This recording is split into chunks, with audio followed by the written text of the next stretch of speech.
10 days from now, 7 molecules walk into a federal building, and the entire peptide world is holding their breath. And no, this isn't happening in a lab or a clinic. This is a government conference room in Silver Spring, Maryland.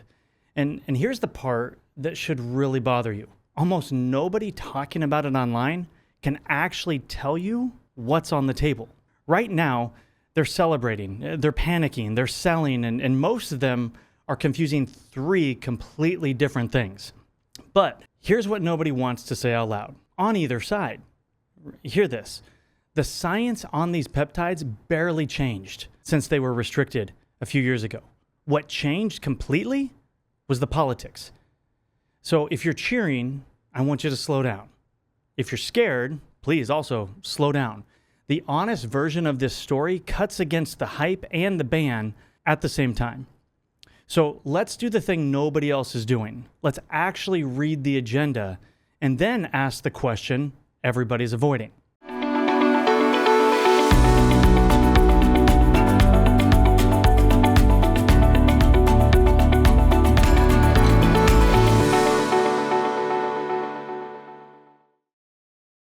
Welcome to the Peptide Pulse, where science meets transformation. I'm Dr. Adam Boonder, the peptide researcher. I decode the breakthroughs, demystify the biotools, and translate the science you keep hearing about, but honestly, rarely ever hear explained. So whether you're a clinician, a biooptimizer, a biohacker, or just peptide curious, this is your pulse on the future of biooptimization. So let's dive in. Here's what you're going to walk away with today. Number 1, what's actually happening on the July 23rd and 24th hearing in plain English. Number 2, the 3 terms everyone is blending into mush like spaghetti on a wall, and why telling them apart changes how you actually read every single headline. And number 3, which way this thing might actually break, because the track record actually cuts both ways. So let's start with really why this matters right now, today. This is the most consequential regulatory moment the peptide space has ever had. I'm not joking, it has ever had. And it's also the most misunderstood. So here's the setup. 7 peptides, 2 days, 1 advisory committee that gets to look at the evidence and say, yes, these can move forward, or no, they can't. So here's how we break down the 2 days. Day 1 is the recovery and metabolic crowd. Right? Day 2 is the sleep, brain, and longevity crowd. So if you've used a peptide for recovery, sleep, or longevity in the last few years, one of these 7 is probably on your radar. That's why the room matters. What's in this room and what they're talking about. Which brings us to the question everybody's avoiding. If these peptides were too risky to compound in 2023, what new science actually made them safe enough to consider in 2026? Great question, right? So, and here's the uncomfortable answer to that question. Not much. Not much has changed at all.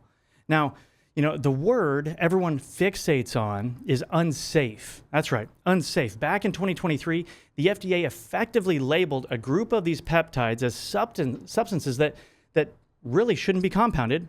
And people heard the word unsafe and honestly, probably, I believe, pictured them as poison, something that was going to actually harm them.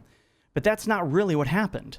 So I'm going to say this again because it really, really matters. Unsafe mostly meant then we don't have enough good human data. And the market around these is a mess. That's honestly, it's a real concern.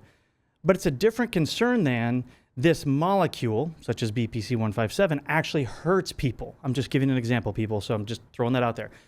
It is on the list, and to be clear, thin evidence is still thin.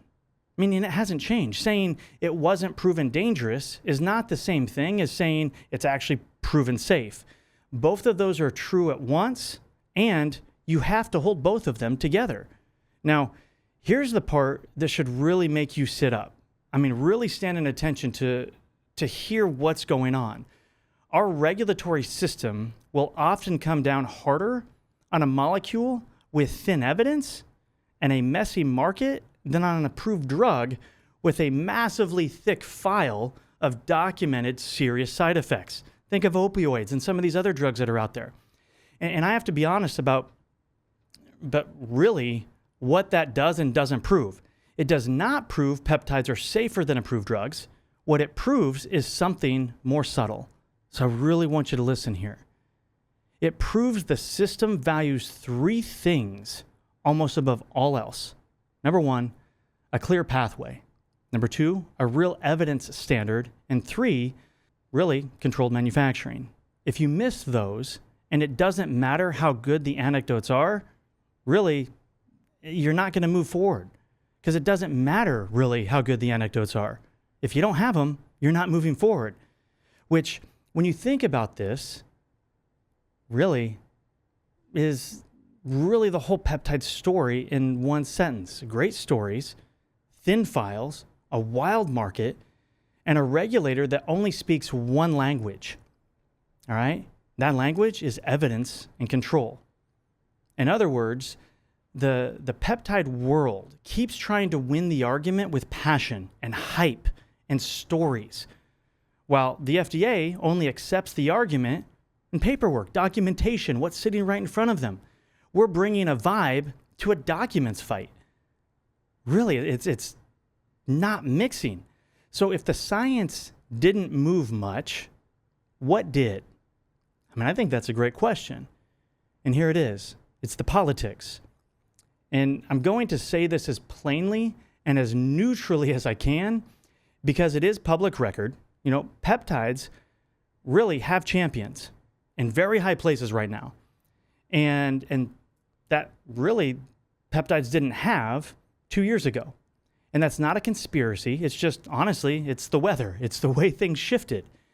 And here's why I'm telling you this instead of, picking a team on one side or the other. A process that opens because of a political pressure can produce a good outcome, or a bad one. The pressure isn't the verdict. The evidence at the hearing is. That's why we watch the vote, not the vibes. Now, let's really get into where almost everyone goes wrong. That's right, where things are shifting and they're not really making sense. There are three different things happening here, and people keep mashing them into one. So we really have to look at this. Off of the restricted list, all right, there's that. Eligible to be compounded, there's that one, and FDA approved. 3 different doors, 3 different keys. All right, so we have 3 different doors, 3 different keys. Those are the things we're looking for. So let's look at this first door, all right? Earlier this year, a batch of these peptides came to the FDA's restricted compounding category. They came off, all right? And the internet read, what? We're back. Here we go. Let's do it. But I want you to slow down. Don't move so fast, all right? So slow down here. Think of it like, let's say, think of it like this. Getting off of a no-fly list. Congratulations. You still don't have a ticket. You don't have a seat or even a boarding pass, but you're off the no-fly list. Now, when we start looking at the second door, this is the one that the July hearing is actually standing in front of, the 503A bulks list. So here's how this really works.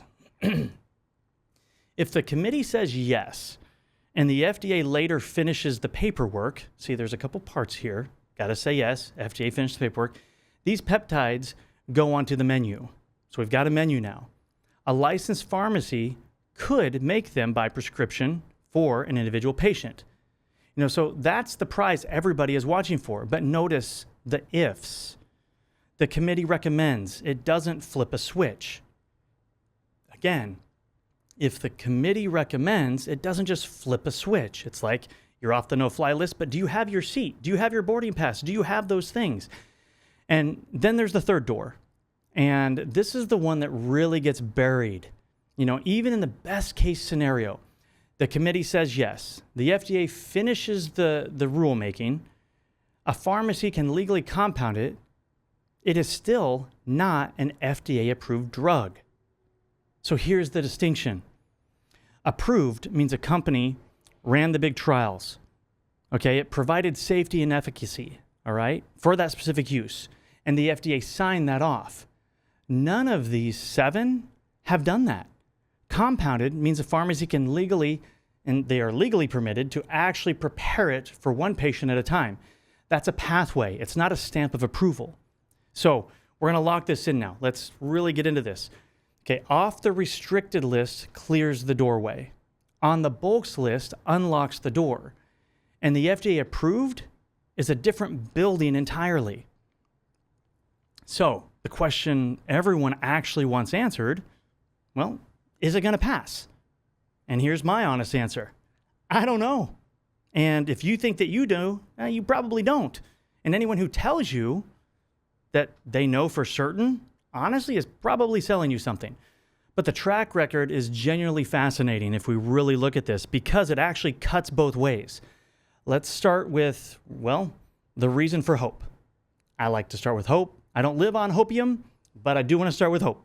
A few years back, this same committee recommended adding a different substance to the list over the FDA's own staff recommendation against it. So, okay, they recommended it, FDA recommended against it.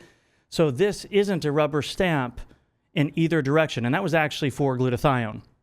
So the committee has, on record, looked at the FDA staff and said, we read the evidence differently. This is what we want. But here's the reason for caution.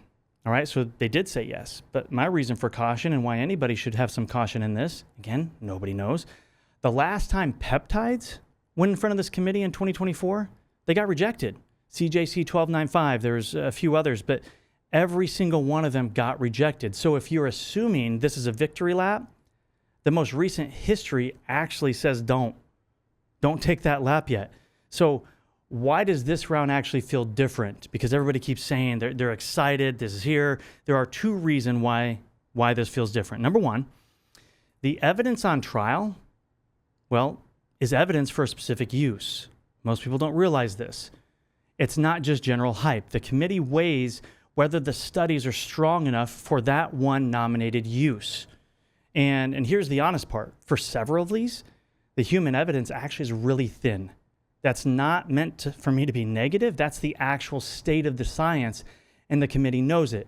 So I'm going to stop here for one moment because what I want to share with you is BPC 157. I'm naming these because this is what the evidence on the docket is stating. When I said one use, BPC 157, not probably what you're thinking about for the single use. It's actually ulcerative colitis, TB 500, KPV for wound healing and recovery. It's pretty fascinating when we look at this. Epithalin is one of them, and it's for insomnia.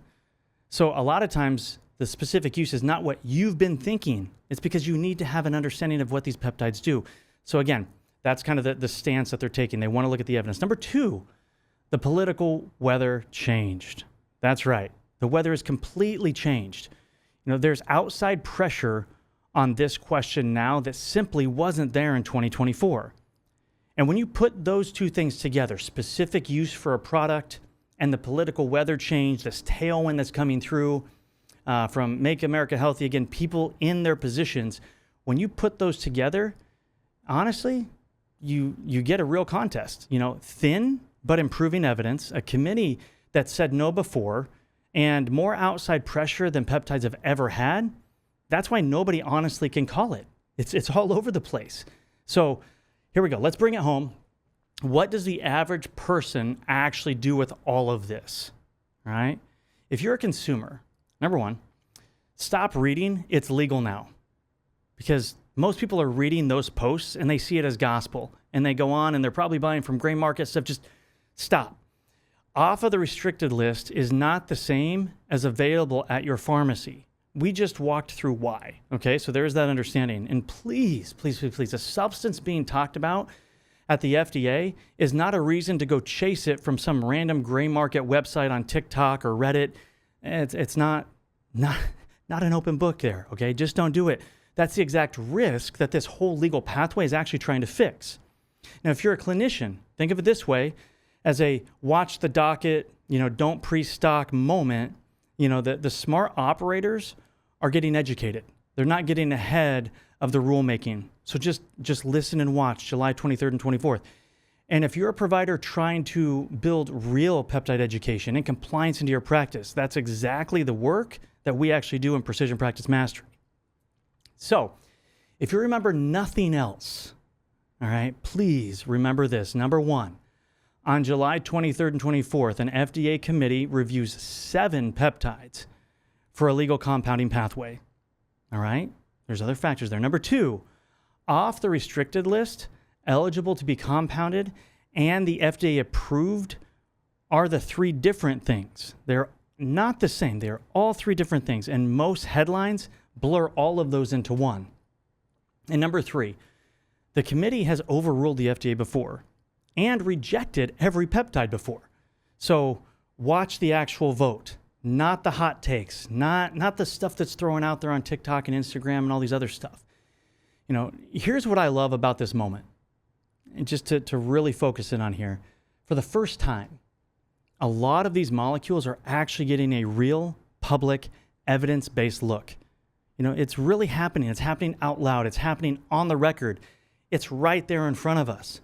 Just don't believe the hype. Really understand it.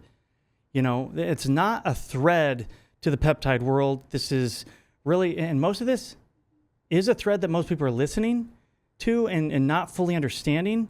Like, let's step back from all these threads that we see on Reddit, that we see on Instagram, that we see on TikTok, and the hype and the all of a sudden now everything is open and we're good to go. There is some hope here. But again, don't live on hopium. Let's actually understand what's happening.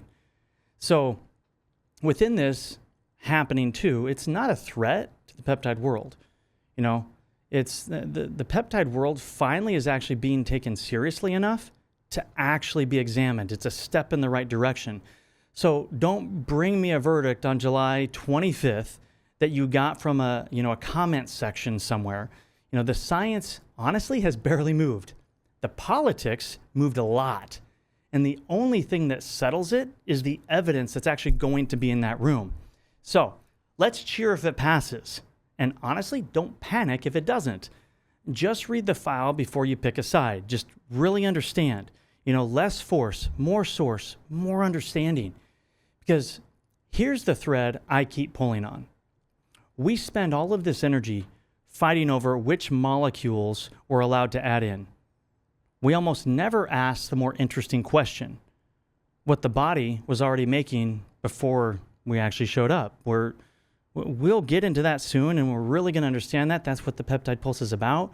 But really, just focus on what's happening, have an understanding. So if this is the kind of peptide education you wish more people actually understood, the clear versions, not the hype versions, follow the peptide pulse so that the next one actually finds you.